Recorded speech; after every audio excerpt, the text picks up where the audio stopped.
क्यों करा जाता है पूर्णिमा का व्रत? पूर्णिमा का व्रत करने का कारण क्या है बताइए? आप इतने सालों से कर रही हो, कई माताएं कर रही होंगी पूर्णिमा का व्रत। एक समय फलाहार करती हैं, एक समय भोजन करती हैं। भोजन में खीर का होना जरूरी होता है पूर्णिमा के व्रत में, दूध की सामग्री होना जरूरी होती है पूर्णिमा के व्रत में।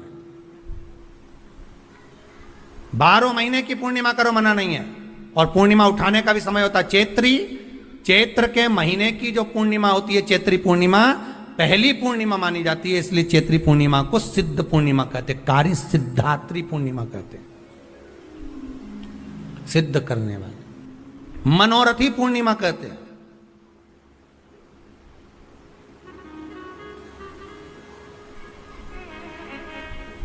मनोरथी पूर्णिमा। इसलिए पूर्णिमा का व्रत कहां से उठाया जाता है? चैत्र के महीने की पूर्णिमा से पूर्णिमा का व्रत उठाया जाता है कि मैं महीने की पूर्णिमा करूंगी तो वो चैत्र पूर्णिमा से उसको उठा लिया जाता है। पर उसका एक नियम रहता है, आप फलाहार करें अपनी जगह पर है, पर एक समय भोजन कर रहे हैं वो अपनी जगह पर, भोजन के साथ में मीठे के साथ थोड़ा दूध की सामग्री होना जरूरी होती है।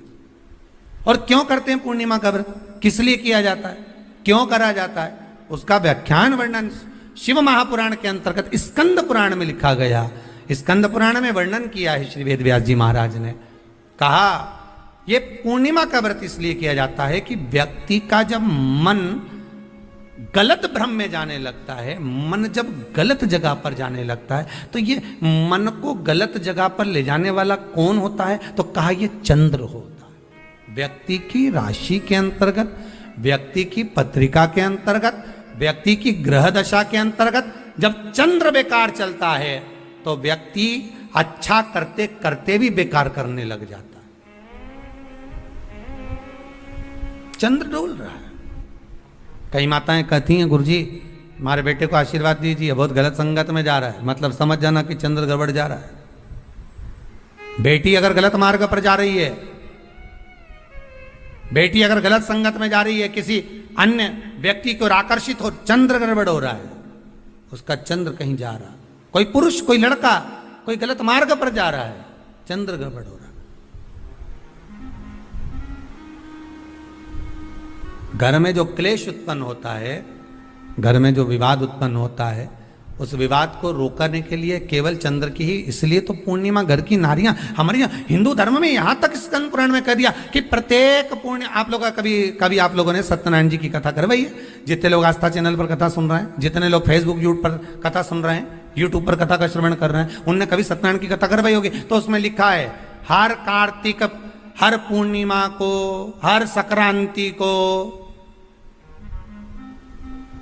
ब्राह्मण सत्यनारायण भगवान की कथा या राजा या वैश्य कथा को कराता था, या बढ़िया कथा कराता। सुनी कि नहीं सुनी ये बात? सत्यनारायण भगवान की कथा में लिखा है, स्कंद पुराण के अंतर्गत जो सत्यनारायण भगवान की कथा का स्मरण किया उसमें लिखा है प्रत्येक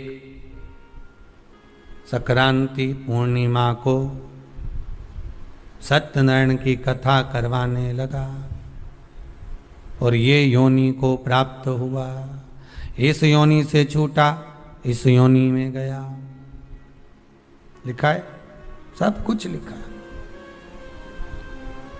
अब उत्ते से समझ जाओ कि पूर्णिमा को सत्यनारायण की कथा करने का बोला है, तो पूर्णिमा को सत्यनारायण की कथा का क्यों बोला? वैसे तो रोज कराओ सत्यनारायण जी की कथा, प्रतिदिन कराओ, मना नहीं है। आप क्या कोई विशेष फंक्शन है आप सत्यनारायण जी की कथा करवा, पर पूर्णिमा संक्रांति को और संक्रांति को पूर्णिमा को सत्यनारायण की कथा का स्मरण क्यों करवाया गया? क्योंकि पूर्णिमा के दिन अगर ये भगवान का व्रत रख लेगी, पूर्णिमा के दिन अगर ये खीर का प्रसाद बना लेगी, थोड़ा सा दूध की कोई सामग्री बना लेगी और भगवान को भोग लगा देगी, भले सत्यनारायण भगवान के भाव से बनाए, भले सत्यनारायण जी के निमित्तार्थ बना, पर अगर इसने सत्यनारायण भगवान के निमित्त से बना, पर पूर्णिमा के दिन अगर ये व्रत रखेगी, उपास रखेगी या कोई सामग्री बनाकर भगवान की पूजन कर लेगी, तो इसके घर में जो अशांति है वो शांति में बदल जाएगी। इसलिए कई घरों में आज भी सत्यनारायण भगवान की पूजन हर पूर्णिमा को करती है। माता किताब लेके बैठ जाती है, तुरंत तुरंत उन्हें ऑफिस जाना, कहीं काम पे जाना, और तुरंत तुरंत उसने तुरंत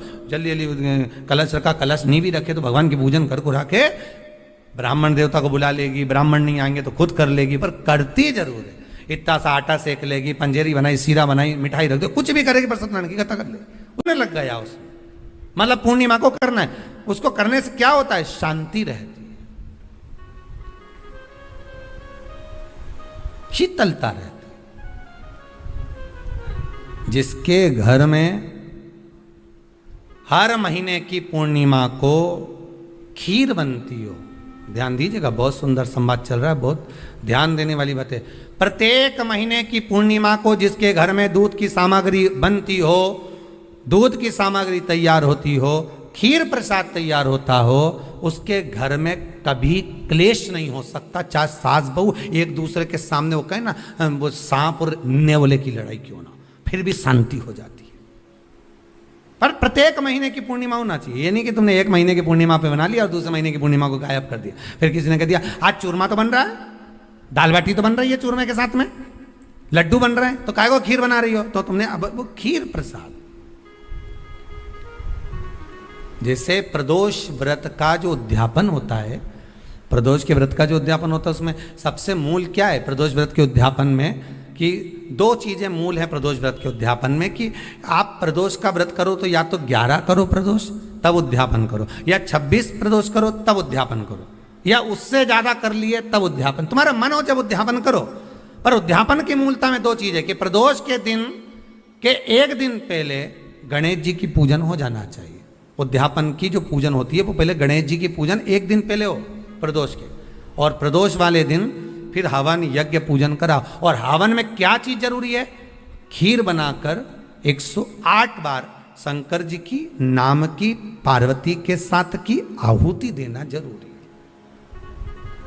खीर की महत्वता है।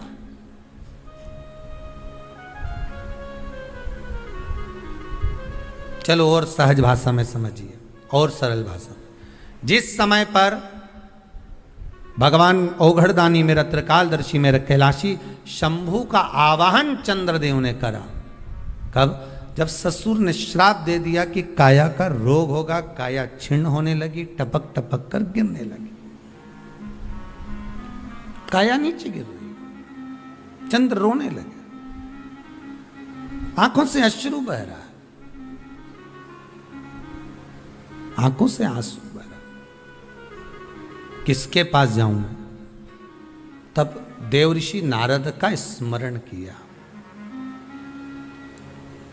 देवऋषि नारद, नारायण श्रीमन नारायण,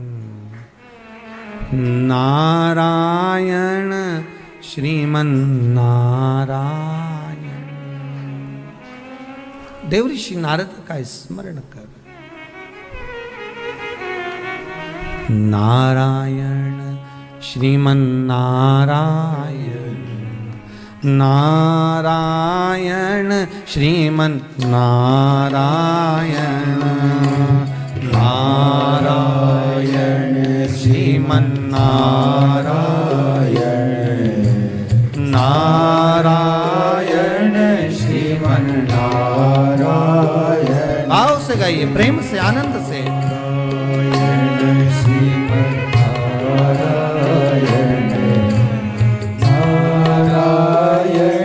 श्रीमन नारायण, ओ नारायण श्रीमन नारायण, ओ नारायण श्रीमन नारायण, नारायण श्रीमन नारायण, नारायण श्रीमन नारायण, नारायण श्रीमन नारायण, नारायण श्रीमन नारायण।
लक्ष्मी नारायण सत्यनारायण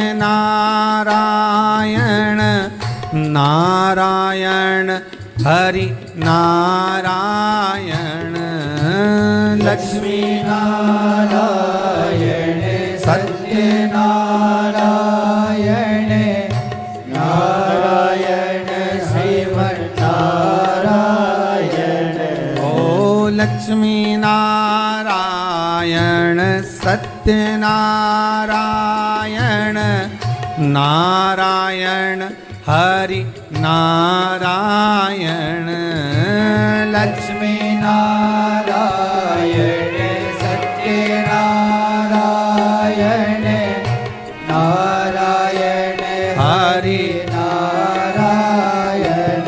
बोलो नारायण श्रीमन नारायण नारायण श्रीमन नारायण नारायण श्रीमन नारायण नारायण श्रीमन्नारायण।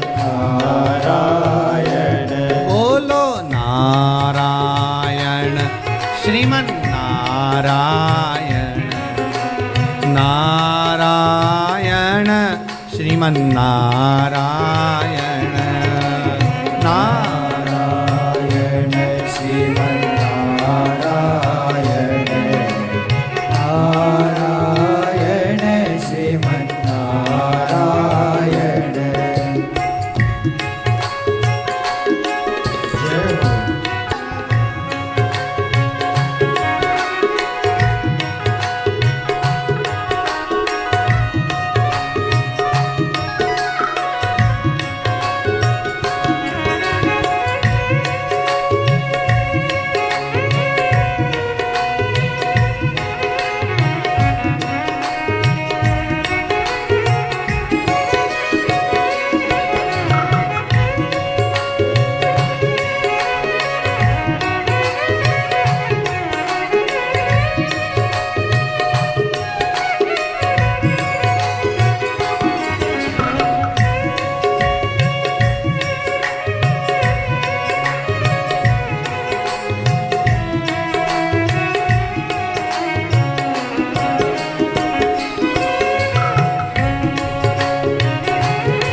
बद्री नारायण हरि नारायण नारायण बोलो नारायण बद्री नारायण हरि नारायण नारायण बोलो नारायण।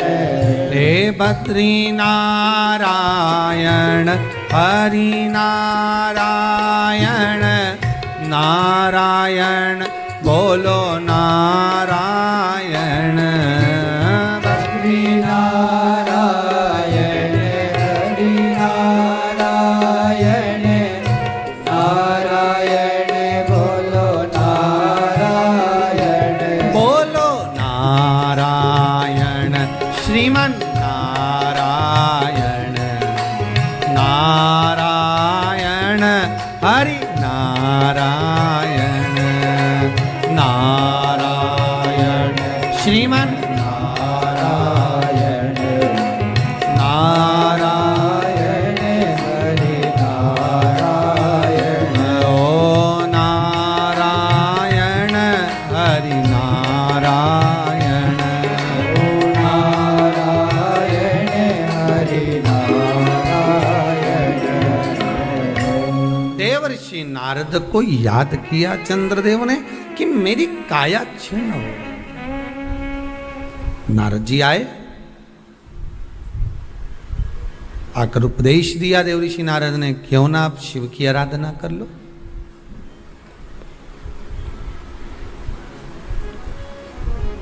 पूर्णिमा का जो व्रत है भगवान विष्णु का भी है तो शिव का भी है, दोनों से करते।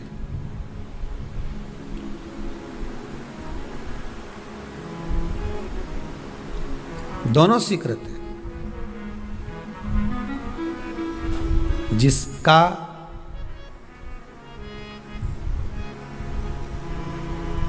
चंद्र आपकी पत्रिका में, आपकी राशि में, आपके स्वरूप में, हर व्यक्ति के संपूर्ण शरीर के अंदर 33 कोटि देवता विराजमान है। अलग अलग इंद्रियों पर अलग अलग देवताओं का निवास है।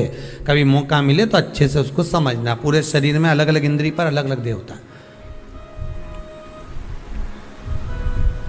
जिस व्यक्ति को रात्रि में, जैसे ही रात हो या दिन हो, भोजन करने के 15 मिनट के बाद ही नींद की झपकी आ जाए, समझ लेना चंद्र कमजोर पड़ गया, चंद्र गड़बड़ हो गया। बहुत ध्यान सुनिएगा जरा। पूर्णिमा का व्रत किसके लिए, वो भी ध्यान से दीजिए। शायद आपने कभी सुना ना सुना, पर अच्छे से सुन लोगे ना ये व्रत कथा, बार बार नहीं मिलने वाली। फिर इसके बाद तो तुम भले वो फिर फेसबुक यूट्यूब पर बाद में निकाल के भले सुनते रहना, पर सुन लो पूर्णिमा के व्रत का महत्व पूरा। एक, भोजन के बाद जब नशे जैसा माहौल हो जाए, आपको बिल्कुल कोई छेड़े ही नहीं, सोई नींद आएगा, जब लग जाए कि अब तो 2 क्षण सोना ही पड़ेगा, नेत्र कितना ही जगाओ तो भी नहीं माने, फिर तो बिन पिए नशा हो जाता है, जो बोले भोले गाता। तो ये जब ये चंद्र अपना प्रभाव दिखाता है तो भोजन के बाद आपको डुबा देता है। ठीक है,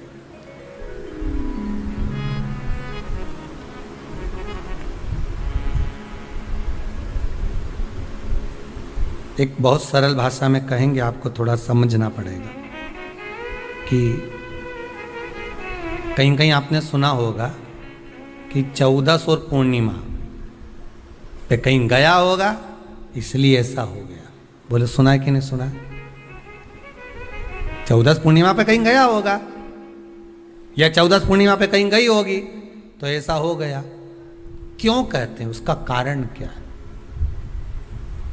आखिर बात 1400 पूर्णिमा को क्यों लोगों ने बदनाम कर दिया कि 14 पूर्णिमा पे कहीं गई होगी तो बाल खोल के गई होगी, या ऐसा करा होगा तो वैसा करा होगा तो ऐसा हो गया, या ये चीज़ इसके साथ में ऐसा हो गया, या एक्सीडेंट हो गया, या ये चीज़। कारण क्या होता है? क्यों पूर्णिमा और अमावस्या के समय पर ही ज़्यादा एक्सीडेंट के योग बनते हैं? क्यों पूर्णिमा अमावस्या के अंतर्गत ही ज़्यादा कष्ट के योग बनते हैं, बीमारी को पनपने के? कारण क्या होता है, उसका क्रम क्या है, कारण क्या है? उसका एक कारण है आपके चंद्र की महत्वता घट जाना। जब चंद्र की महत्वता घटती है तब जाकर शरीर में कहीं ना कहीं रोग की मात्रा बढ़ जाती। रोग अपना प्रभाव चंद्र के कारण दिखाना प्रारंभ, पर मन में बेचैनी नहीं हो, बेचैनी रहे, नींद नहीं आ रही है, कुछ मन में ऐसा लग रहा है कि कुछ होने वाला है, मन में स्थिरता नहीं आ रही, समझ लेना कि चंद्र गड़बड़ हो गया है। अब इस चंद्र को साधना है तो शिव तत्व में जाना पड़ेगा। फिर कुछ मत करिए, पूर्णिमा का व्रत चालू कर दीजिए। क्या करना है? केवल पूर्णिमा का व्रत चालू कर दो। और कितना प्रभाव है पूर्णिमा के व्रत का? घर में 50 लोगों का परिवार है, 15 लोगों का परिवार है, 20 लोगों का परिवार है, और परिवार में से अगर एक पुरुष या एक स्त्री कोई भी पूर्णिमा का व्रत करता है तो पूरे परिवार के लोगों का चंद्र संवर जाता है, पूरे परिवार के लोगों का चंद्र सुधर जाता है। पूर्णिमा के व्रत का इतना प्रभाव शास्त्र कर रहा है, स्कंद पुराण कर रही है। पर व्रत कब से लेना है पूर्णिमा का? चैत्र की पूर्णिमा से, ठीक है? नहीं तो तुमने सोचा इतना महत्व सुना है पूर्णिमा के व्रत का तो मैं तो आज से ही नहीं खाऊं कछू, आज से ले लूँ। तो ये हर कोई सब तुम्हारा मर्जी पड़े, तुम तो आधी रात को उठ के भोजन करने लगो तो ये कहीं वर्णन नहीं है। तुम तो आधी रात के नहा लो तो ये कोई महत्व? तो हर चीज़ का एक समय होता है कि इतनी बजे उठना, इतनी बजे मंजन करना, ये करना, ये समय पर फलाहार करना, ये समय पर ये, तो ये सब चीज़ का एक समय होता है, हर चीज का एक समय। अब कथा तुम दिन में सुन लो, शाम के सुन लो, अब आधी रात को तुमको कोई उठा के 1 बजे रात के उठ, भेरू उठ जा, कथा सुन ले, तो भेरू उठेगा? और आधी रात को भेरू उड़ भी गया ना तो तुम्हें भेर भी बना देगा। हाँ? कथा सुनने वाला है। हर चीज का एक समय होता है कि आपको ये समय पर आपको ये ग्रहण करना, आपको इस समय पर भगवत स्मरण करना, आपको इस समय पर नाम जाप करना, आपको इस समय पर भगवान की भक्ति को धारण करना। परिवार में अगर किसी ने एक पूर्णिमा का व्रत कर रखा है, एक व्यक्ति ने भी करा है, तो 50 की ग्रह दशा जब उसके स्पर्श में आती है, पूर्णिमा का जो व्रत होता है ना, स्पर्श का सुख दे जाता है। बहुत बहुत ध्यान दीजिएगा। जैसे आपने किसी ने पानी मांगा, आपका पूर्णिमा का व्रत है, और भले आप उठ के पानी लेने नहीं गए क्योंकि आपका व्रत है, क्योंकि जिसका व्रत होता है बेचारी वो तो ज्यादा कुछ करती नहीं पाती, पर किसी ने आपको पानी लाकर तो दिया ना। अब पानी लाकर जिस व्यक्ति ने दिया उसका स्पर्श तो हुआ ना। ये अभी गई थी ना दूसरी लहर कोरोना महामारी, इसको देख लो, इसको टच किया, इससे टच होकर उस पर गया, उससे टच होकर उस पर गया, तो ये कोरोना महामारी। अब जब ये कोरोना महामारी टच करने से फैल सकती है, तो व्रत का पुण्य टच करने से क्यों नहीं बढ़ सकता? विचार करिएगा जरा, उसका भी तो पुण्य। अब आपने किसी को जल दिया, जिसका व्रत था उसको जल दिया। और सरल भाषा में समझ लो, कभी मथुरा वृंदावन गए हो आप लोग? अगर मथुरा वृंदावन गए होगे, उज्जैनी गए होगे, काशी गए होगे, कहीं तीर्थ में गए होगे, या कभी कुबेरेश्वर धाम कभी आप लोग आएंगे जाएंगे, कभी आपको ज्ञात होगा, तो कभी आप लोग दर्शन करेंगे कि जब भोजन प्रसाद होता है तो लोग उसको बांटने के लिए देते हैं कि कोई आया है तो उसको कुछ प्रसाद मिल जाए, भंडारे की प्रसादी मिल जाए। तो भंडारे की प्रसादी जब वो खाता है, उसका स्पर्श होता है, स्पर्श होता है तो जिसने भोजन किया उसका पुण्य जो दे रहा होता है उसके खाते में चले जाता है।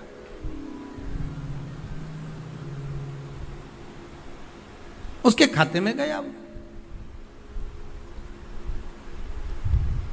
पूर्णिमा के व्रत का नियम है, घर में एक सदस्य भी कर रहा है, किसी ने उसको भोजन बनाकर थाली में कुछ प्रसाद फलाहार सामग्री दी, उसका स्पर्श बड़ी बहू को हुआ, बड़ी बहू रसोई घर में गई, उसने बाकी की चीज़ों को छू लिया, उसको देवरानी ने छू लिया, देवरानी ने कोई बर्तन छुआ, उससे तीसरी देवरानी ने देखा, उसने कोई चीज़ छू ली, तो वो छूते छूते छूते छूते वो पूर्णिमा का प्रभाव पूरे घर के लोगों को हो जाता है, और उनका चंद्र इतना प्रबल हो जाता है कि अपने आप उनकी बेचैनी, उनकी आलसता समाप्त हो जाती है। नहीं तो एक व्यक्ति के कारण पूरे चंद्र दशा खराब।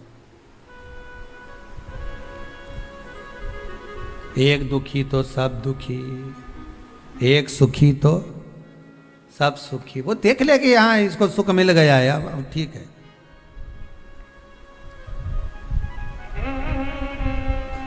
जब बेचैनी लगे, 14 और पूर्णिमा आए और आपको लगे बेचैनी बहुत ज्यादा है, मेरे को थोड़ा बेचैनी, ना जाने क्यों ऐसा होता है कि 14 पूर्णिमा आई और मेरे को बेचैनी, तो समझ लेना कि चंद्र गड़बड़ है। फिर क्या करना है?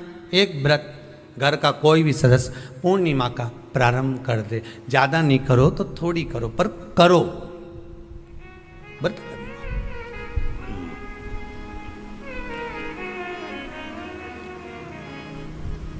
बहुत क्लेश हो रहा हो, बहुत क्लेश हो रहा हो, तो पूर्णिमा के दिन खीर का भोजन प्रत्येक महीने में एक बार ऐसा नियम बना लो, अपने दीवार पे लिख लो कि पूर्णिमा है और पूर्णिमा के दिन घर में खीर बनना ही है। केवल शरद पूर्णिमा अकेली पे नहीं हो, तुम एक पूर्णिमा पे तो बनाते हो खीर, शरद पूर्णिमा के दिन तो खूब जोरदार बना बुना के ना डोलची के छत पे धर दो, उठा के भगवान ही धर दे, कहीं कहीं की तो छत पे बनाए। तो बच्चे पूछ ले मम्मी ये छत पे क्यों रखी है, तो क्या अमृत गिरेगा?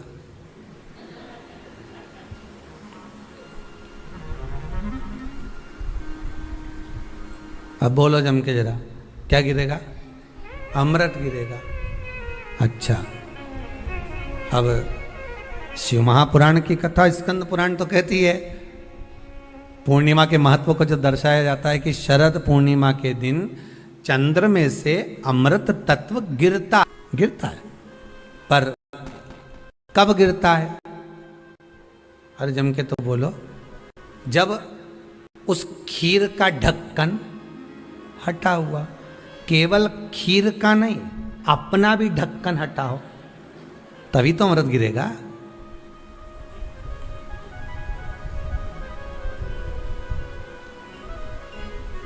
अब दिमाग में तो ढक्कन बंद है, खीर रख दी छत पे। भगवान मन में सोच रहे कि देवताओं को अमृत कब मिला था? जब उन्होंने मेरा नाम पुकारा था। केवल खीर बना के नहीं धरी थी कि छत पे खीर धर दो और अमृत आ जाएगा। नहीं नहीं, खीर के पास बैठकर थोड़ी देर बैठकर हरे राम कहो सीताराम कहो, सीताराम कहो राजा राम का कुछ भजन तो गाओ। और तुमने तो नीचे से बना के छोरा के दे दी, धर या ऊपर छत पे, और छत पे ले जाके खीर धर दी और खीर रखी तो मम्मी ने क्या केवल ढक्कन लगा के रखना, बिल्ली खा जाएगी। तो उसने ढक्कन केवल खीर में नहीं लगाया, अपनी बुद्धि में भी लगा लिया। अरे स्कंद पुराण की कथा कहती है जब पूर्णिमा के दिन तुम खीर बना रहे हो, अगर शरद पूर्णिमा के दिन खीर बना रहे हो तो प्रयास करना कि थोड़ी देर बैठकर राम नाम, कृष्ण नाम, शिव नाम, भगवान की भक्ति का 2-5 भजन तो हो जाए। अब दिमाग में लगा ढक्कन, खीर में भी लगा दो ढक्कन, अमृत कहां से झड़ेगा? भगवान भी सोचे ना राम नाम लीनो तूने भरी जवानी में, तो डूब के मर जा रे चुल्लू भर पानी में। अब भगवत भजन करे नहीं और क्या कि अमृत झड़ेगा? भगवान के कहीं नहीं झड़े, फालतू की बात। राम नाम बोलती तो अमृत झड़ता, कृष्ण नाम बोलती तो अमृत झड़ता, भगवान का भजन करती तो अमृत झड़ता। इसलिए शरद पूर्णिमा पे मंदिरों में जो खीर बनती है ना, तुम्हारे घर की खीर और मंदिर की खीर के मिला के देखना जरा, दोनों में स्वाद किस में आए जरा मिला के देखना। मंदिर की खीर में स्वाद आ जाए। क्यों? वहां भाइयों ने बैठ के खूब भजन गाए, तांबा का हंडा में तातो धरो पानी नीनाए भोला नवा के रंग। अब दिन रात के जो भजन गाने पिली ने 9 बजे से लेकर 12 बजे रात तक खूब गाया, वो भजन का जो अमृत था वो खीर में मिल गया, खीर में मिला तो स्वाद आ गया। अब तुम तो गाई ही नहीं, तो डब्बा में कहीं खाक स्वाद आए।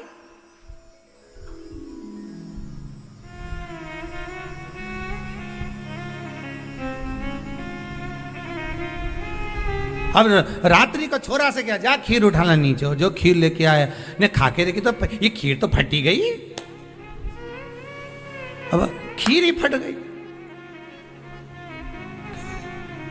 छोरा से 2 धर के दिया, कर तो ढाक के नहीं आया था? नहीं ढाक के आया। तो इसमें तो मैंने वो चिरौंजी डाली थी, दाग चिरौंजी, पर ये बिजली का कीड़ा उनका और डाली थी दाग चिरौंजी, आ गए हम। उस समय पे बिजली का कीड़ा बहुत चले, शरद पूर्णिमा के टाइम पे काला वाला, और एक ही आ जाए नहीं तो पूरा इलायची का स्वाद दे जाए। अब डाली थी दाग चिरौंजी, आ गया वह कीड़ा भी राम। अब छोरा को कूट रही, अब उसको कूटने से क्या हो? ये तो उसी में का हाल नहीं हो गया। एक बच्चा घर आ गया दौड़ के, माता जी ने पूछा क्यों तू वापिस घर क्यों आ गया? स्कूल नहीं जा सकता था? स्कूल में बैठने का कहा था ना तेरे को, क्लास में बैठने का कहा था तेरे को, तो घर में क्या कर रहा है कि नहीं जाना मेरे को स्कूल? तो क्यों नहीं जाना? नहीं जाऊंगा, नहीं जाऊंगा। तो छोरा से तू जाए क्यों नहीं? नहीं जाऊंगा, नहीं बोल दे, नहीं जाना, नहीं जाना बस। अरे तो हुआ क्या ये तो बता। कि मारसा बेनी हमारा टीचर, हमारा गुरुजी, माँ साहब, उनने बोर्ड पे लिखा महाभारत, और हमसे पूछे किसने लिखी, तो हमने कह दिया तुम नहीं लिखी। तो उन्होंने हमको खूब मारा, तो अब स्कूल नहीं जाऊंगा। जब मार साहब खुद लिख रिया है, इतना बच्चा के सामने लिखा, बोर्ड पे लिखा महाभारत, और हमसे पूछा किसने लिखी महाभारत, तो हमने कह दिया तुम नहीं लिखी।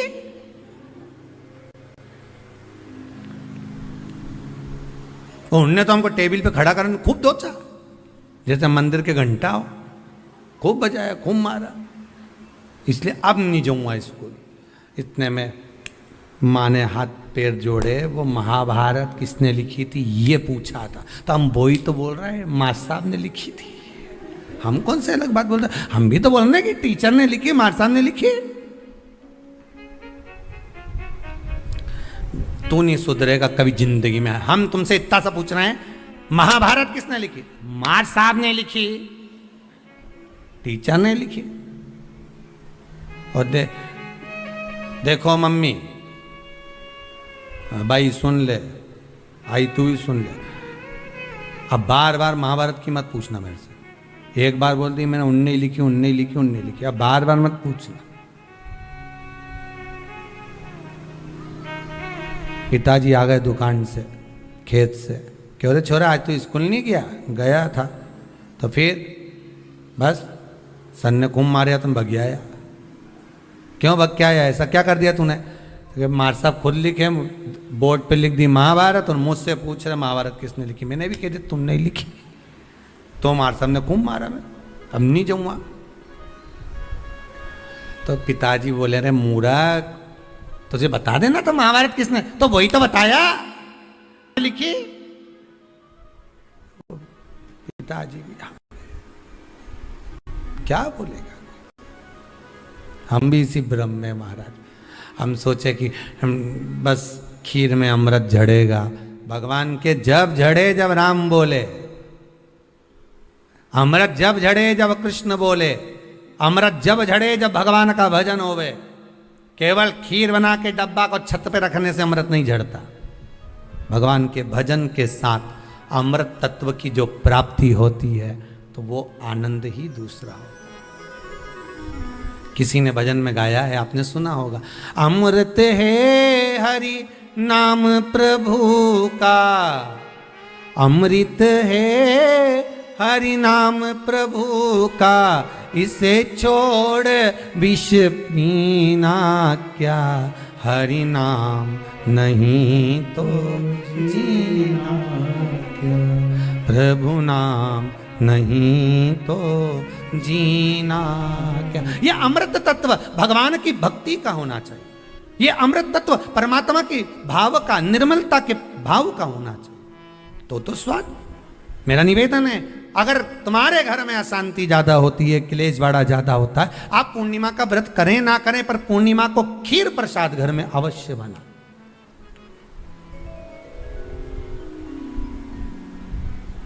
12 महीने की पूर्णिमा करके देखने में क्या जा रहा है? देख लो बना के। नहीं तो ना तो सियोर वाला महाराज तुम्हारे यहाँ खाने आ रहा है, नहीं तो खीर तो अपने घर में ही है। कोई महाराज तो नहीं आएगा खाने के लिए कि सियोर वाला महाराज को तुम खीर का डब्बा पहुंचा दो कि हर महीने की पूर्णिमा को तुम्हें ही खाना है, तुम्हें ही बनाना है। इतनी सी बना लो, पर बनाओ, देखो कि घर में शांति होती कि नहीं होती। बनाकर जाने में क्या जा रहा है? नहीं तो खीर तो है ही सरी, अगर शांति नहीं हुई तो खीर तो है, खा ही लेंगे। पर बना के देखने में कुछ जा रहा है क्या? बनाओ।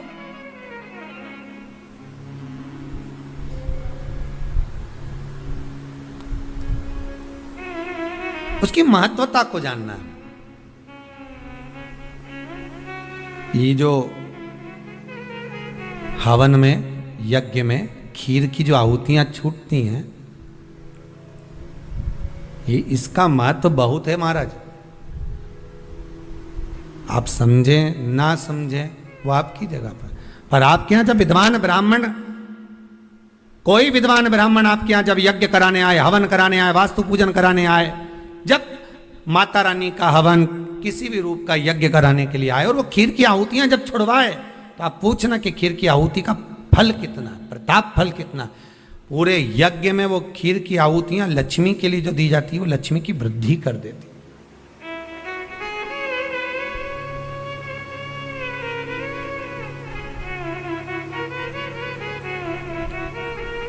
उसका महत्व कितना बढ़ जाता है,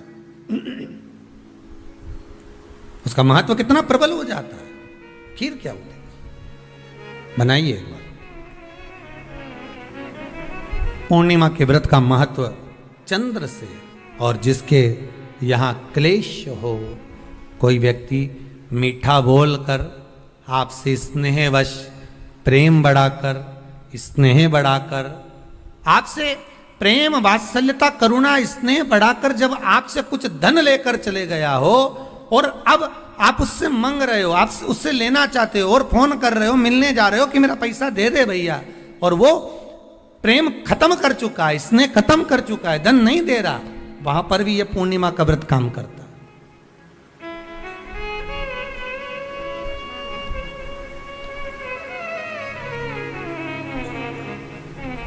वहां पर भी पूर्णिमा का व्रत काम करता है।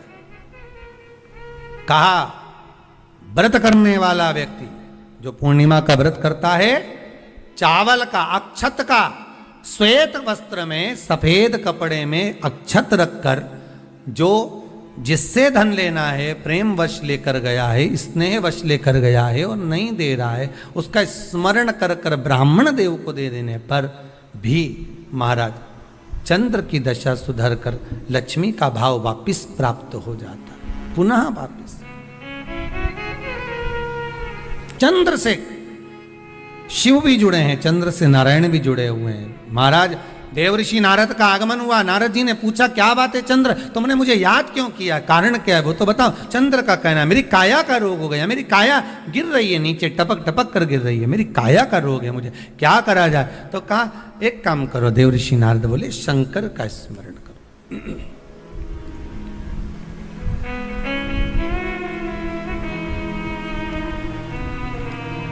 शिव का स्मरण कर लीजिए।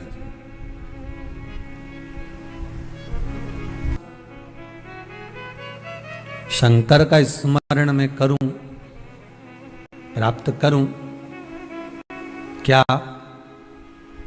भगवान शिव मेरे संकट को हरने के लिए आएंगे? क्यों नहीं। चंद्र के मन में थोड़ा संशय है, क्या शिव आएंगे मेरा संशय हरने के लिए? हाँ, क्यों नहीं आएंगे। तो देवऋषि नारद के सामने एक संशय और पैदा कर दिया चंद्रदेव ने। बात ऐसी है कि मैं, दक्ष प्रजापति मेरे ससुर हैं जी, और बोलिए शंकर भगवान के ससुर भी बोलो दक्ष प्रजापति हैं, सती इनको भी आई है, तो 60 कन्याएं चंद्रदेव के पास में भी गई।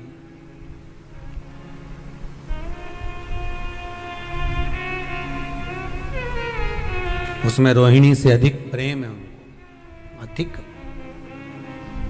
ये मेरे साधु भाई हैं, ये मेरे रिश्तेदार हैं। क्या एक रिश्तेदार दूसरे रिश्तेदार का रोग मिटा सकता है कि रोग बढ़ा सकता है? चंद्र के मन का संशय देखिए। फिर वही वाली बात आ गई, व्यक्ति शरीर से गलती नहीं करता, मन से बहुत गलतियां कर जाता।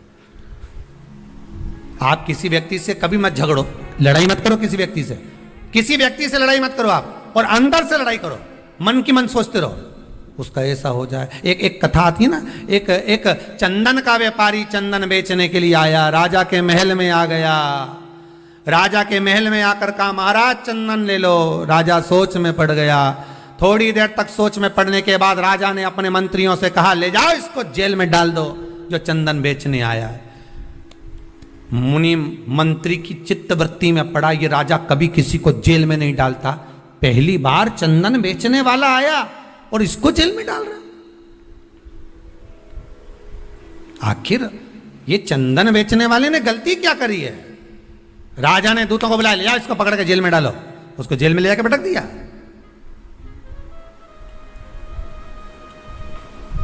डाल दो इसको जेल के अंदर, डाल दो।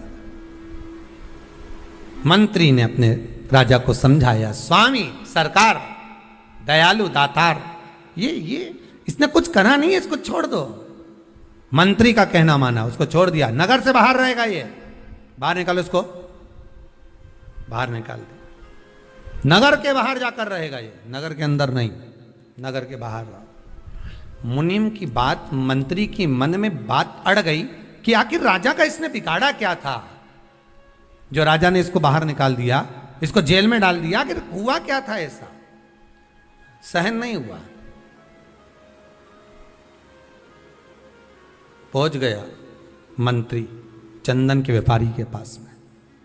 चंदन के व्यापारी से कहा, सुनो सुनो जरा, राजा रोज जो भोजन करते हैं ना, उनका भोजन चंदन की लकड़ी में बनना चाहिए। एक वेद जी ने कहा है, तुम एक काम करा करो, 2 कुंटल चंदन प्रतिदिन राजा के महल में पहुंचाया करो, तुम्हारी पैसे पहुंच जाएंगे, तुम्हारा धन पहुंच जाएगा। 2 कुंटल चंदन, हाँ पहुंचाना मत भूलना, भेजते रहना। हाँ हाँ बिल्कुल भेजूंगा। रोज भेज रहा है, प्रतिदिन। एक दिन राजा ने कहा, जाओ चंदन के व्यापारी को लेकर आओ, उसका हमें सम्मान करना। राजा ने अपने हीरे की माला निकालकर चंदन व्यापारी के गले में डाल दी। मंत्री की फिर बुद्धि फिर गई, समझ में नहीं आया ये हो क्या रहा। एक बार जेल में डाल दिया, दूसरी बार माला डाल दी, आखिर हुआ क्या। चंदन व्यापारी के पास में मंत्री ने जाकर पूछा कि पहली बार जब तू आया था तो राजा ने तुझे जेल में डाल दिया था, तू क्या सोचकर आया था, बता दे, सत्य बताना। तो उसने कहा, बात ऐसी है, जब मैंने राजा को देखा, देखकर मन में सोचा कि मेरे पास में इतना सारा चंदन रखा है, बिक नहीं रहा, अगर ये राजा मर जाए या इसमें आग लगेगी, मरने के बाद इसकी अर्थी जलेगी, चिता जलेगी, तो मेरा पूरा चंदन बिक जाएगा। गलत सोचा था तो वो बोला नहीं गया, पर मन से सोच लिया था, इसलिए मन वाले को मिल भी गया। आप मत लड़ो किसी से, हृदय से सोच लो कि तुम्हें इससे बहुत जलन है, ऐसा है वैसा है, मन में सोच लो उस व्यक्ति की, और तुम्हारे बीच में अपने आप बैर उत्पन्न हो जाएगा, अपने आप लड़ाई उत्पन्न हो जाएगी। भले तुमने उसका कुछ नहीं बिगाड़ा, उसने तुम्हारा कुछ नहीं बिगाड़ा, पर अंदर से जो तुमने सोच लिया तो बैर उत्पन्न हो गया, विवाद उत्पन्न हो गया, लड़ाई हो गई। फिर मंत्री ने पूछा, अब क्या बात है, राजा ने तुझे माला पहनाई, आखिर तूने क्या सोचा था। अब मैंने भगवान से प्रार्थना करी थी, इतना अच्छा राजा है, चंदन में रोज भोजन करता है, चंदन की लकड़ी जलाकर और भोजन बनवाता है, भगवान इसको खूब उम्र देना, मेरी भी उम्र दे देना। जब अच्छा सोचा तो हीरे की माला मिल गई। अच्छा सोचोगे अच्छा मिलेगा, बुरा सोचोगे बुरा मिलेगा।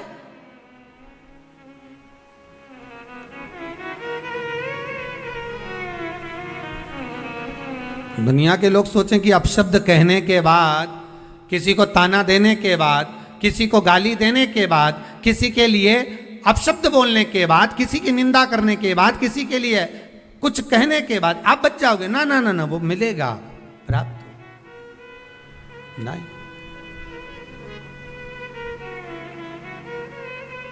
अच्छा सोचिए, इंद्र चंद्रदेव के मन में ये भाव उत्पन्न हो गया कि शंकर जी तो मेरे साधु भाई हैं,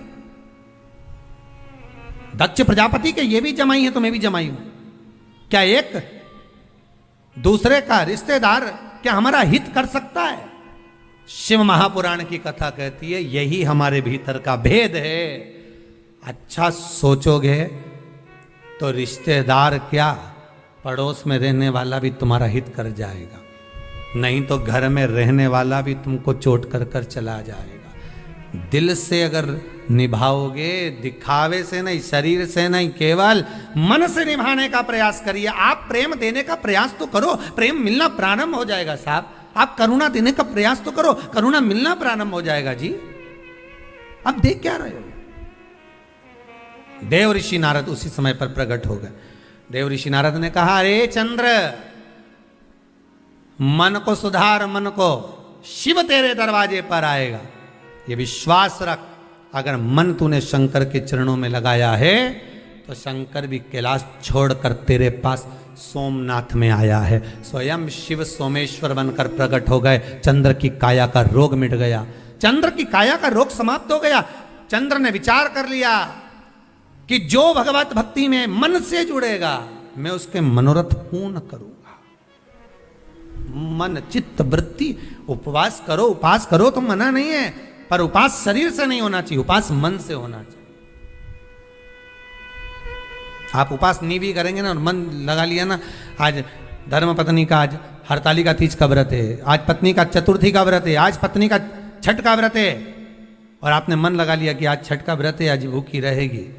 भले आप भोजन कर रहे हो पर मन में सोच लिया ना, उसको भूखा देखकर भी आपके मन में भाव उत्पन्न हो गया कि भूखी है, ये भोजन नहीं कर रही है, इसके मन के लिए। तो आपका मन अगर उसके प्रति भाव उत्पन्न हो रहा है, आपका भाव उसकी ओर जा रहा है, तो उसके व्रत का पुण्य आपके खाते में जा रहा है,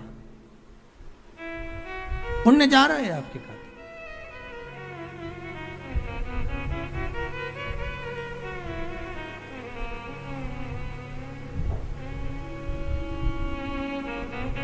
आप मन से जुड़िए। ये व्रत जो शिव महापुराण की कथा चल रही है, शंकर की कथा का जो अनुमोदन कर रहा है, उससे मन से जुड़ना है हमको। हमें जानना है कि व्रत की महत्वता कैसे प्रकट होगी, हमें व्रत कैसे लगेगा। पूर्णिमा का व्रत करो, पर चैत्र के पूर्णिमा से प्रारंभ करो। नहीं कर सकते, खीर बनाना, आप पूर्णिमा की पूर्णिमा प्रारंभ करो। गृह शांति के, घर की शांति के लिए, आनंद के लिए, उमंगता के लिए, उत्साह के लिए। महाराज शंकर की कथा कहती है, चंचुला देवी ने तप साधना करी थी। उस तप साधना का बल इतना था कि पति को भी प्रेत की योनि से मुक्त करवा दिया। कथा में ऐसा मन लगाया, ऐसा मन, शरीर नहीं मन लगाइए। इस कथा को सुनने के बाद आप जितनों को भी फोन कर कर बोलो, मैसेज डालो, कहो कि व्रत शिव महापुराण की कथा चल रही है, सुन लो। आज पूर्णिमा के व्रत का महत्व बताया है, कल प्रदोष के व्रत का महत्व चलेगा कि प्रदोष का व्रत कैसे करना चाहिए, क्या खाना चाहिए, कब से शुरू करना चाहिए, प्रदोष के व्रत में नमक क्यों नहीं खाया जाता, कारण क्या है, प्रदोष समय कौन सा होता है, प्रदोष समय में कैसी आराधना करना चाहिए, प्रदोष का उद्यापन कैसे करना चाहिए, कल के वर्णन में श्रवण करें, कल के व्याख्यान में श्रवण करें, पर चित्त मन को लगाते हुए। मैं बहुत बहुत साधुवाद देता हूँ श्री विजय कुमार गीताजी सिंघल जी को, पटना बिहार से, जो ऑनलाइन शिव महापुराण की कथा करवाकर संपूर्ण विश्व का कल्याण कर रहे हैं। उनके प्रतिनिधि के रूप में विराजमान ओम प्रकाश जी, ना जाने कितनी गलतियां हम व्रत करते समय कर जाते हैं, ना जाने कितनी गलतियां हम व्रत के पहले कर जाते हैं या व्रत के बाद कर जाते हैं। हम भगवान को रिझा नहीं पाते। कई लोग हैं, कितने सालों हो गए गुरुदेव हमको सोमवार का व्रत करते करते, कितने साल हो गए हमको मंगलवार करते करते, कितने साल हो गए हमको बृहस्पतिवार करते करते। कई ऐसी माताएं जो निरंतर व्रत कर रही हैं, निरंतर व्रत में डूबी हुई हैं, पर उसके बाद भी उनके मन में आता है कि हमारा व्रत सफल हुआ कि नहीं हुआ, भगवान ने उसको स्वीकार करा कि नहीं करा। पार्वती मैया जब व्रत करने बैठती थी तो शंकर उनके सामने आ जाते थे, सती मैया जब व्रत करने बैठती थी तो शंकर जी उनके सम्मुख में आ जाते थे, माँ गोरा जब व्रत करने बैठती थी तो महादेव उनके सामने आ जाते थे, उमा जब व्रत करने बैठती थी तो भगवान महेश उनके सामने आ जाते थे। तो व्रत जब माताओं ने करा तो उनके सामने भगवान प्रकट हो गए। तो हम व्रत करते हैं तो भगवान क्यों नहीं आता?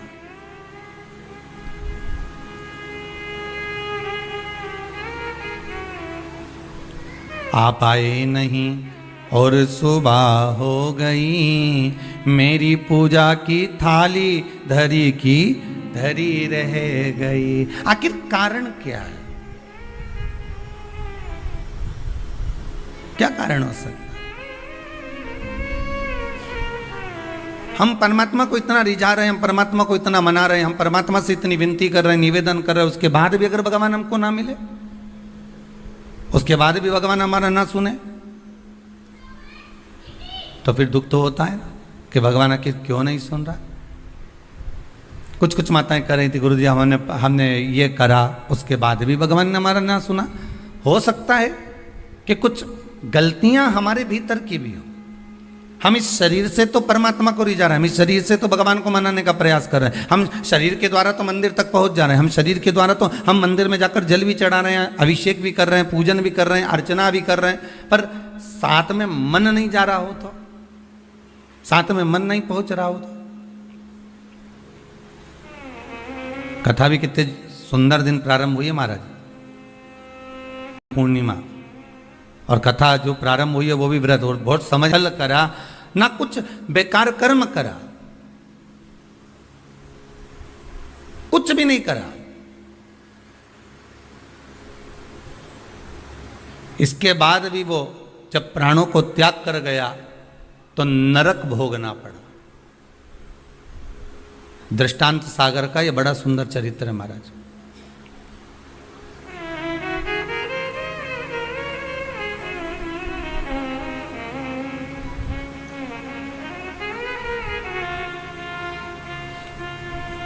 नरक भोग रहा है, ऊपर गया, चित्रगुप्त महाराज बैठे थे, इसके पाप गिना रहे थे। तो देवऋषि नारद का वहीं पर आगमन हुआ। श्रीमन नारायण, नारद जी ने तो पूछ लिया। संत के मन में अगर कोई प्रश्न आता है तो संत तुरंत पूछ लेता है कि आखिर कारण क्या है। भगवंत के मन में अर्थात भक्त के मन में भी कोई प्रश्न आता है तो वो भी पूछ लेता कारण क्या है।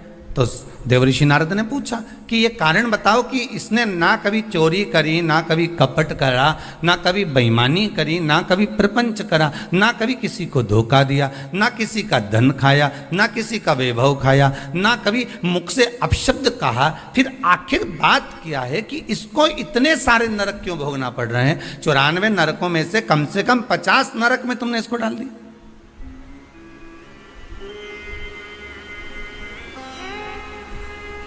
ये नरक में भेजने का कारण क्या है?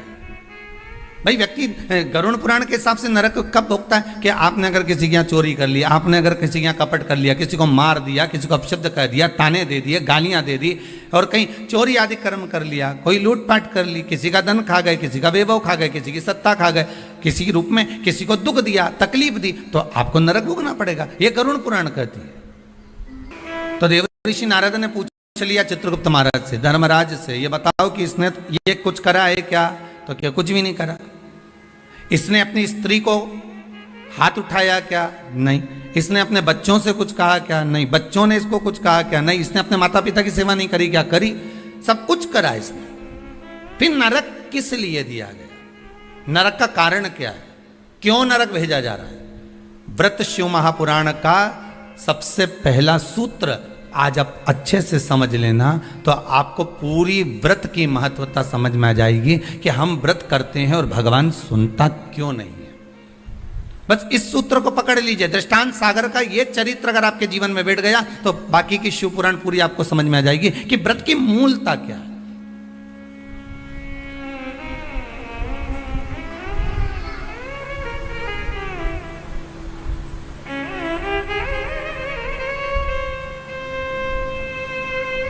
कारण क्या हो सकता है? देवऋषि नारद ने पूछा तो धर्मराज बोले बस केवल एक कारण है। कौन सा? जब ये बैठता था इस शरीर के द्वारा इसने कोई बेकार काम नहीं करा। इस शरीर के द्वारा ये कोई किसी को कपट नहीं करा, किसी का धन नहीं खाया, वैभव नहीं करा खाया, किसी को अपशब्द नहीं करा। इस शरीर के द्वारा कुछ नहीं करा इसने। फिर बचा काहे से था? तो कहा इस इंद्री के द्वारा, मन के द्वारा। क्या करा मन से?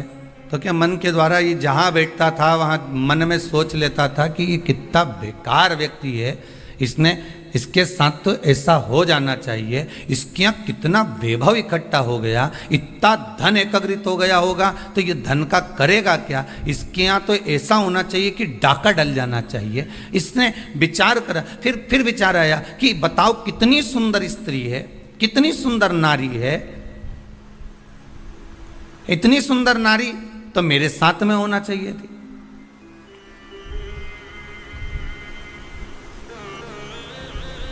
इसकी कितनी प्रॉपर्टी है, कितना वैभव है इसके पास में, कितना धन है इसके पास में। कुछ ऐसा हो जाए कि इसका धन संपूर्ण मेरा हो जाए, इसका पूरा वैभव इतना जितना इसका धन है ये सारा के सारा मेरा हो जाए। अब बोलो शरीर से कुछ कर रहा है क्या वो? जितने आस्था पर सुन रहे हो, जितने फेसबुक यूट्यूब पर सुन रहे हो, दिल से बोलना, उसने शरीर से कुछ करा? नहीं। शरीर से कोई चोरी करी? नहीं। शरीर से किसी को मारा? नहीं। किसी का धन खाया? नहीं। पर कर क्या रहा है? मन से उसके जो विकार उत्पन्न हो रहा है, मन से जो विचार उत्पन्न हो रहा है, मन से वो जो गलत सोच रहा है, मन से जो उसके विचार धारणा चल रही, मन चित्तवृत्ति से जो गलत विचार उसकी दृष्टि में आ रहा है, बस वो गलत उसको नरक की ओर ले जा रहा। अब तुमने व्रत तो करा,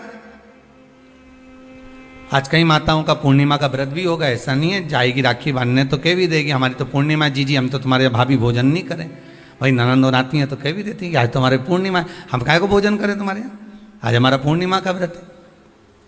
और कई तो रक्षाबंधन पे इसलिए भी नहीं आती कि जाके करेंगे क्या, राखी बांधेंगे और रोटी का बोलेंगे तो रोटी तो खा ही नहीं सकते अपन, व्रत है अपना, तो एक टाइम तो खा सको। पूर्णिमा के व्रत का तो महत्व है, एक टाइम तो भोजन कर सकते हो।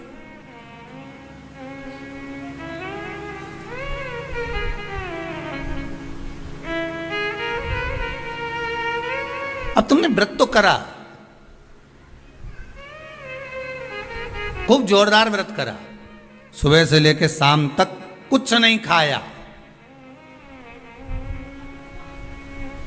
कुछ भी नहीं खाया, पर ये मन बार बार अगर दौड़ कर कहीं चले गया, डब्बे में सब लोग भोजन कर रहे थे और सभी लोग प्रसाद को पा रहे थे, सभी लोगों के मन में भाव आया कि कितना सुंदर भोजन बना है, आज तो बाफला एक नंबर का बना है, आज बाटी तो बहुत जोरदार बनी। अब तुमने बनाई तो जीजी के लिए थी, ननंद के लिए थी, घर में बेटी के लिए थी, और आज तो मेहमान आया ना, भांजा ने भांजी ने सबके लिए बनाया, और मालूम पड़े ननंद आके कह दे कि नहीं हमारा तो आज श्रावण की पूर्णिमा का व्रत है, आज हम कुछ खाएंगे ही नहीं। अब तुमने बाटी तो बना दी, बाफला तो बना दिया, पूरन पोली तो बना दी, तुमने आज आलू बड़ा तो बना दिया, सब्जी पकौड़ा मंगोड़ा सब बना दिया तुमने, पर बेचारी वो बहन भले राखी बांध रही है, भले वो माँ आई हुई है, उसका व्रत भी है, पर उसकी जो मन है ना थोड़ा सा वो बाफले में तो जरूर जाए, वो बाटी में तो अटकेगा थोड़ा ना। अब आई और माँ भी कह रही है, बार बार मम्मी कह रही है, बार बार माता जी कह रही है, अरे बेटा ले ले एक व्रत छोड़ दे, ले ले थोड़ा, या तू एक टाइम खा लेती यहीं, तो मन में भी सोच के बैठी, हाँ विचार तो है कि एक टाइम खाना तो है, तो घर जाके खाऊं कि यहीं खाऊं, अरे यहीं खा लूंगी मना नहीं है, पर बाफला पूरा ठंडा हो जाएगा ना शाम तक तो।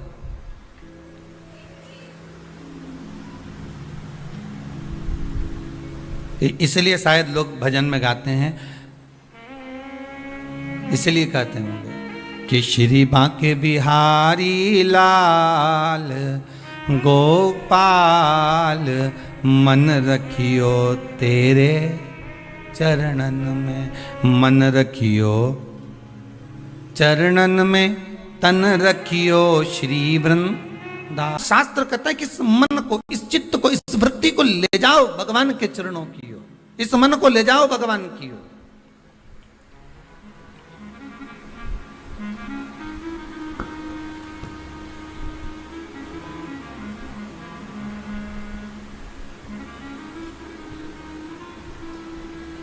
इस मन को परमात्मा तक ले जाओ।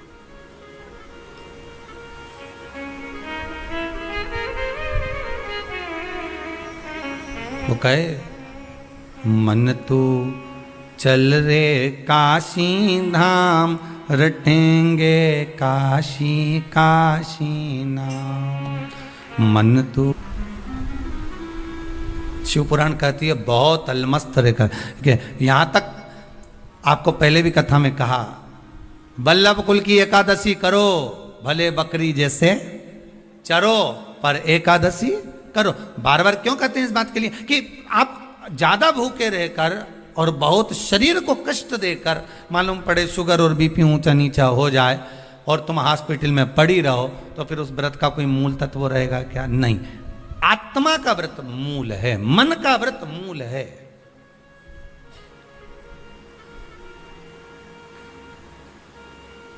कोई तुमसे के ऐसा व्रत है जिस व्रत में तुम्हें सोने का हंडा मिलेगा, सोने का मटका मिलेगा, पर एक बात याद रखना, 5 दिन तक कुछ ना तो खाना है, ना पानी पीना है, ना कुछ, ध्यान रख, बस एक जगह पर पड़। अब ऐसा हंडा पाकर भी क्या करो कि सोने का हंडा तो घर में आए और तुम ऊपर जाओ। अब ऐसा हंडा पाकर भी क्या करोगे? अब मालूम पड़े सोने का हंडा तो आ गया घर के अंदर और तुम चल दिए ऊपर। अब क्या ऊपर से आओगे नीचे खर्च करने के लिए सोने का अंडा का माल? नहीं चाहिए। प्रथम सुख निरोगी काया, द्वितीय सुख घर में माया। ये दूसरे नंबर पर आती है माया,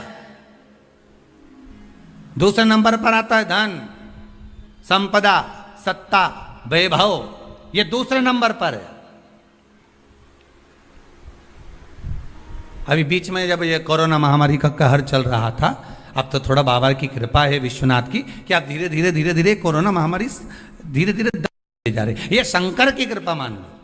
पर बीच में जब कोरोना महामारी का दूसरा जो लहर चालू हुई थी, उस लहर में आपने सुना होगा कि ना जाने वो कहाँ के विधायक थे, तो वो मालूम पड़े चले गए, फिर अखबार में देखा, टीवी में देखा कि वहाँ का मंत्री थे या विधायक थे, वो चले गए, कहीं कोई चले गया। आप विचार करो जरा, एक विचार करना कि कितना रुपया चुनाव में खर्च करा होगा, कितना धन लगाया होगा, कितना अनाप शनाप पैसा लगाया होगा, और जीत हासिल हो गई, और जीत मिल भी गई, और उसके बाद ये कोरोना महामारी में चले गए। अब बताओ ईमानदारी से, तो हंडे का करोगे क्या? अब वो सोने का अंडा का कोई काम है?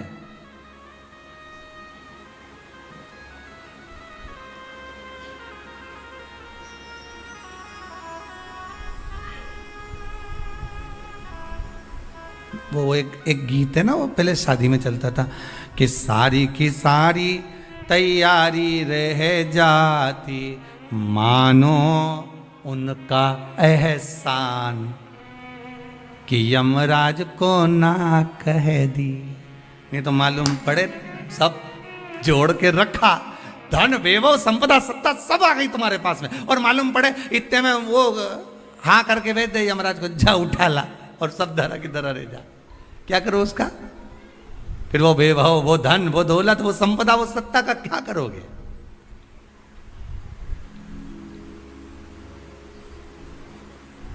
प्रथम सुखे निरोगी काया। आप अगर सुखी हो तो वो सबसे बड़ा हंडा है सोने का। स्वास्थ्य अच्छा है ना आपका? कोरोना महामारी के अंतर्गत बीमार होने के बाद भी, कोरोना महामारी आने के बाद भी, इतनी बड़ी बीमारी ने घेर लिया, हर तरह से आपको निचोड़ लिया, उसके बाद भी अगर भगवान की कृपा से, शंकर की करुणा से, कृपा से, मेरे विश्वनाथ, मेरे कुबेर भंडारी की दया से, मेरे महाकाल राजा मेरे विश्वनाथ की कृपा से मोहल्ले तक कोरोना आ गया, गली तक पहुंच गया, सोसाइटी तक पहुंच गया, बिल्डिंग में नीचे ऊपर तक पहुंच गया, और तुम्हें भी हो गया और तुम बच गए, उसके बाद भी बच गए। ना पलंग मिल रहे थे, ना दवाई मिल रही थी, ना इंजेक्शन मिल रहे थे, ना वेंटिलेटर मिल रहा था, ना ऑक्सीजन मिल रहा था, उसके बाद भी अगर तुम बच गए हो तो ये कोई दूसरा बचाने वाला नहीं, तुमने जो भजन किया था, कृपा उस भजन की हो गई, करुणा उस भजन की हो गई, दया उस भजन की हो गई, जो आप बच चुके हो, ये उसकी कृपा से बच गए, ये उसकी कृपा है। वो कहते हैं ना, मनुष्य कर्म करने में तो मनमानी कर सकता है, मनमानी आप कर्म करने में कर सकते हो, मैं तो ये करके रहूंगा, जाओ, क्या कर लोगे, क्या बिगाड़ लोगे मेरा? आप अपना कर्म करने में तो मनमानी कर सकते हो, पर उस कर्म का भोग भोगने में मनमानी कर सकते हो क्या? नहीं, वो तो फिर जो लिख दिया है उसको तो भोगना पड़ेगा, जो कर्म का फल मिल रहा है उसको तो भोगना है, उसमें कोई मनमानी नहीं है भाई। आप यहाँ चॉइस ला सकते हो कि मेरे को ये खाना है, मेरे को ये पहनना है, मुझे ये करना है, पर ऊपर जाने के बाद कोई चॉइस चलेगी क्या? नहीं, मैं तो एसी का रूम में ही सोऊंगा, बेकुंठ में ही सोऊंगा, नहीं जाना मुझे नरक, मैं झगड़ा करके बता दे, जा लड़।